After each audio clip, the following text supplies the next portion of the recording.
Assalamualaikum warahmatullahi wabarakatuh. Salam sehat dan semangat selalu. Jumpa kembali dengan Fadeli dalam program pembelajaran fisika. Kesempurnaan yang hakiki adalah ilmu dan amal. Nah, untuk itu marilah selalu bersemangat untuk menuntut ilmu dan selalu melakukan amal-amal kebaikan sesama kita. Jika batang logam salah satu ujungnya dipanaskan, maka panasnya akan terasa pada ujung yang lain. Air apabila dipanaskan dari bawah, maka panasnya akan merata ke seluruh molekul-molekul penyusun air tersebut. Kita bisa merasakan panas dari sinar matahari walaupun jarak antara kita dengan matahari sangat jauh. Yuk kita ikuti penjelasannya dalam uraian berikut ini. Pada kesempatan ini kita akan bahas tentang perpindahan kalor. Kompetensi dasar untuk perpindahan kalor ini yaitu pertama 3.5 menganalisis pengaruh kalor dan perpindahan kalor yang meliputi karakteristik termal suatu bahan, kapasitas dan konduktivitas kalor pada kehidupan sehari-hari. Berikutnya 4.5 merancang dan melakukan percobaan tentang karakteristik termal suatu bahan, terutama terkait dengan kapasitas dan konduktivitas kalor bersama presentasinya dalam dan pemanfaatannya. Perpindahan kalor terjadi dari benda bersuhu lebih tinggi ke benda yang bersuhu lebih rendah. Ada 3 cara dalam perpindahan kalor. Pertama secara konduksi, yang kedua secara konveksi, dan yang ketiga secara radiasi. Perpindahan kalor secara konduksi adalah perpindahan kalor melalui suatu zat akibat interaksi molekuler. Terjadi pada benda padat, contohnya seperti di bawah. Kemudian konveksi yang kedua, perpindahan kalor pada suatu zat dengan disertai perpindahan molekul-molekul zat tersebut. Terjadi pada zat, cair, dan gas. Contohnya seperti memanaskan air. Yang ketiga, perpindahan kalor secara radiasi adalah perpindahan kalor tanpa memerlukan zat antara. Ini terjadi pada gelombang elektromagnetik, seperti terpancarnya sinar matahari ke bumi. Yang pertama adalah konduksi. Diperhatikan, ada sebatang logam, kemudian salah satu ujungnya dipanaskan, maka ujung logam yang dipanasi atom-atomnya bergetar dengan cepat sehingga menumbuk atom-atom terdekat. Dengan demikian terjadi transfer energi terhadap atom-atom tersebut. Proses ini berlanjut hingga akhirnya energi kalor pindah ke ujung logam yang lebih dingin. Bertambah cepatnya getaran-getaran atom logam tersebut berarti naiknya energi kinetik atom-atom tersebut. Akibatnya suhu batang logam akan meningkat. Perhatikan uraian berikut. Sebatang logam dengan luas penampang A dan tebal L, keduanya memiliki ujung yang berbeda suhu. Delta T sama dengan T1 min T2. Perhatikan gambarnya. Permukaan pertama bersuhu T1, permukaan kedua bersuhu T2, sedangkan penampangnya adalah A, dan tebal dari logam ini adalah L atau sama dengan delta X. Banyaknya kalor yang mengalir dari T1 ke D2 dalam selang waktu delta T bisa dinyatakan dengan rumus delta Q per delta T sama dengan Ka dikalikan T panas min T dingin dibagi dengan L, di mana K adalah konduktivitas zat yang menyatakan kemampuan zat menghantarkan kalor. Berdasarkan konduktivitasnya, zat dibedakan menjadi 1 konduktor, 2 isolator. Konduktor adalah penghantar panas yang baik. Contohnya adalah besi, tembaga, perak, dan sebagainya. Sedangkan isolator adalah penghantar panas yang buruk. Contohnya wol, kayu, kertas, dan sebagainya. Yang kedua adalah konveksi. Perhatikan gambar berikut ini. Air memiliki kapasitas panas spesifik lebih tinggi daripada daratan. Panas matahari menghasilkan efek yang kecil pada suhu lautan. Sebaliknya, daratan menjadi panas sepanjang siang dan menjadi dingin dengan cepat sepanjang malam. Di dekat pesisir, perbedaan suhu antara daratan dan lautan menimbulkan angin laut di siang hari dan angin darat di malam hari. Proses terjadinya angin laut dan angin darat merupakan contoh dari perpindahan kalor yang dinamakan konveksi. Contoh lain dari peristiwa konveksi ini adalah proses mendidihnya air. Gaya gravitasi memiliki peran penting dalam konveksi. Ketika kita memasak air mendidih, udara di atas api terasa panas. Saat air di bagian bawah memuai, massa jenis akan berkurang. Molekul dingin turun ke bawah ke massa yang lebih padat, dan molekul panas naik ke atas ke bagian yang tidak terlalu rapat. Siklus ini disebut perpindahan kalor secara konveksi dan terjadi berulang-ulang.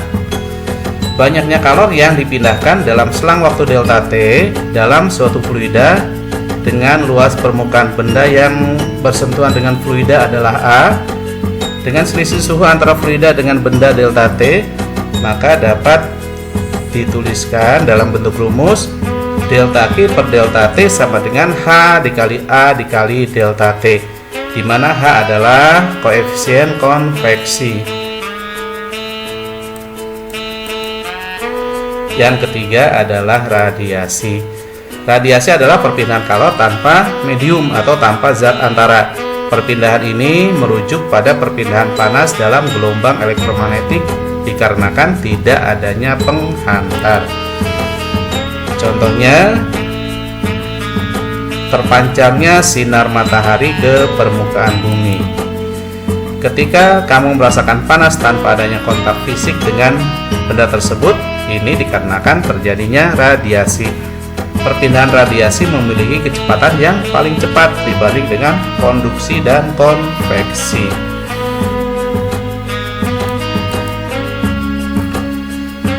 Perhatikan gambar. Matahari meradiasi gelombang ke dalam setengah bola yang diperlihatkan gambar di samping ini. Besar kalor yang diradiasikan oleh sumber radiasi dalam selang waktu delta T dibedakan menjadi untuk benda hitam dan untuk benda sembarang. Untuk benda hitam dirumuskan delta Q per delta T sama dengan psi A kali T pangkat 4. Untuk benda sembarang, delta Q per delta T sama dengan E psi A pangkat 4. Jadi di sini ada beda. Untuk benda hitam tidak ada E, dan untuk benda sembarang ada E. Kenapa demikian? Kita lihat. Nah, kedua perumusan di atas tadi ini merupakan perumusan dari hukum Stephen Boltzmann. Psi tadi adalah konstanta Stephen Boltzmann yang besarnya 5,67 kali 10 pangkat 8 watt per meter persegi Kelvin pangkat 4. Sedangkan E adalah emisivitas benda bernilai antara 0 sampai dengan 1. Untuk benda hitam, E-nya adalah 1, maka rumusnya delta Q per delta T sama dengan 1 kali psi kali A kali T pangkat 4, karena E-nya 1. Sedangkan untuk benda sembarang, rumusnya delta Q per delta T sama dengan E psi kali A kali T pangkat 4, di mana E nilainya di antara 0 sampai 1. Benda hitam adalah benda dengan sempurna mampu menyerap dan memancarkan seluruh gelombang elektromagnetik. Untuk selanjutnya kita lihat soal dan penyelesaiannya. Kita perhatikan soalnya. Sumber kehilangan kalor yang utama dari sebuah rumah adalah melalui jendela. Hitung kecepatan aliran kalor melalui jendela kaca dengan luas 2 meter kali 1,5 meter dan tebalnya 3,2 mm jika temperatur permukaan dalam dan luar adalah 15 derajat Celcius dan 14 derajat Celcius, sedangkan konduktivitas jendela adalah 0,84 watt meter Kelvin. Kita lihat jawabannya. Dari soal diketahui A sama dengan 2 meter kali 1,5 meter sama dengan 3 meter persegi.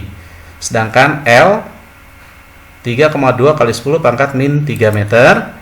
K-nya adalah 0,84 Joule per second meter derajat Celcius. Nah, kita perhatikan gambarnya. Penampang dari jendela tersebut adalah 3 meter kubik. Suhu bagian luarnya adalah 14 derajat Celcius. Suhu bagian dalamnya 15 derajat Celcius. Sedangkan tebal dari jendela 3,2 kali 10 pangkat min 3 meter.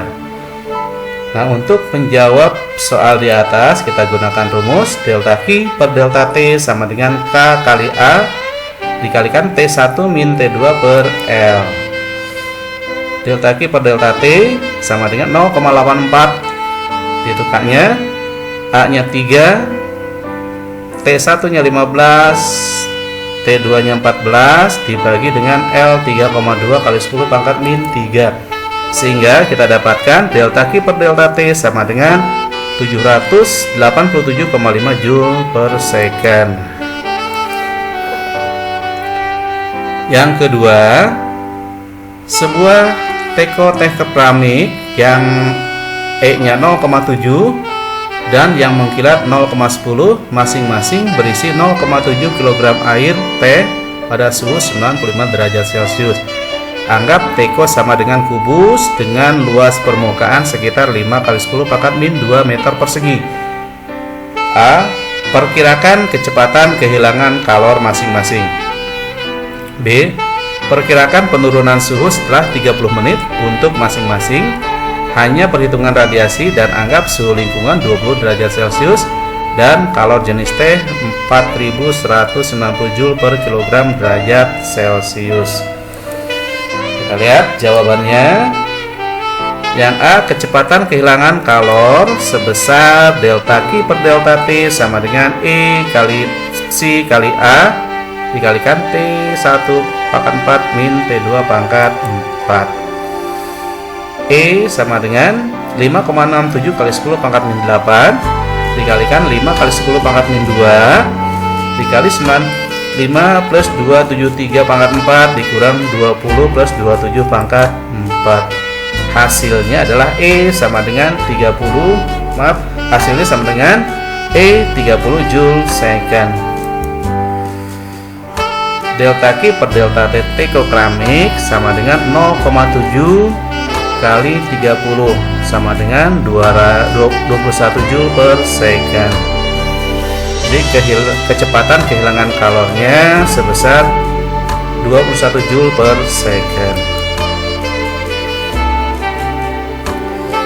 Sedangkan untuk teko yang mengkilat, delta Q per delta T nya sama dengan 0,10 kali 30 sama dengan 3 Joule per second.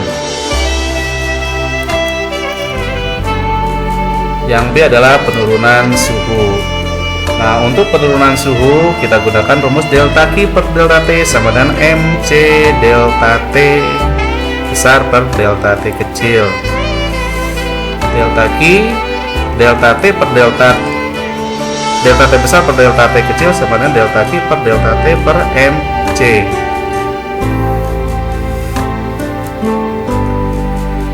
sama dengan E dikalikan 30 per 0,75 dikalikan 4,19 kali 10 pangkat 3, sehingga didapatkan delta T besar per delta T kecil sama dengan E 0,01 derajat Celcius per second.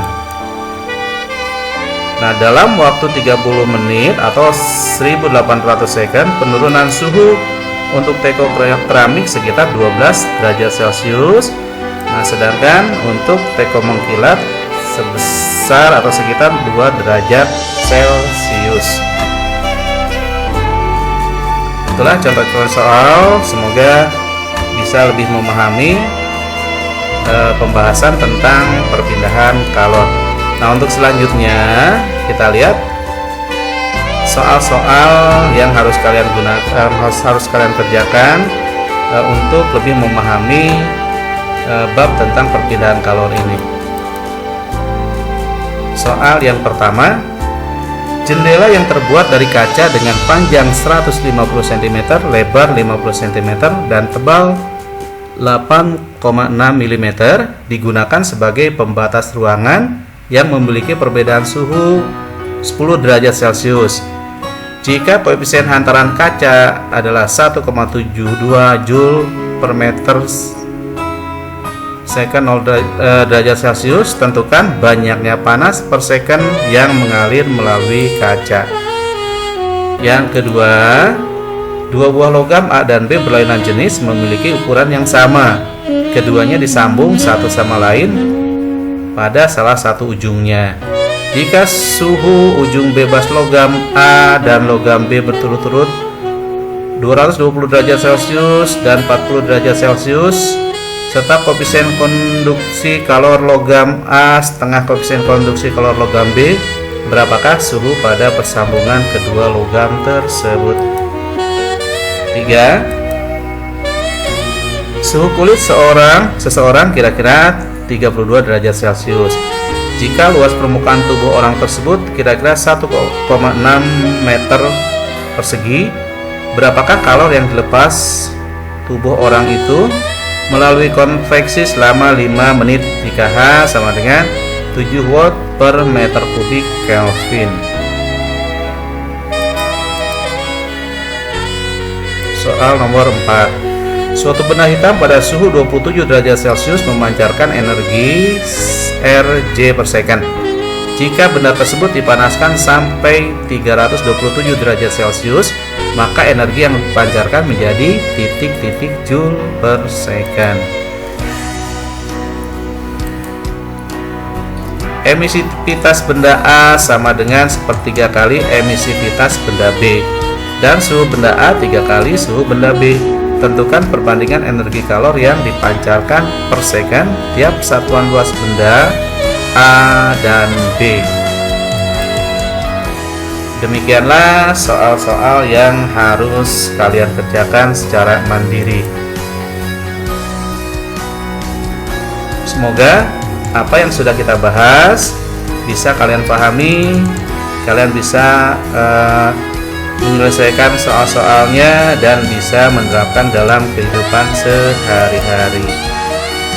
Jangan pernah lari dalam masalah, seberat apapun masalahmu, karena itu hanya membuatmu jauh dari solusi. Jadi hadapi masalah tersebut dan selesaikan. Demikian penjelasan tentang perpindahan kalor. Semoga bisa kalian pahami dengan baik. Kurang lebihnya mohon maaf. Bila taufik wal hidayah. Wassalamualaikum warahmatullahi wabarakatuh.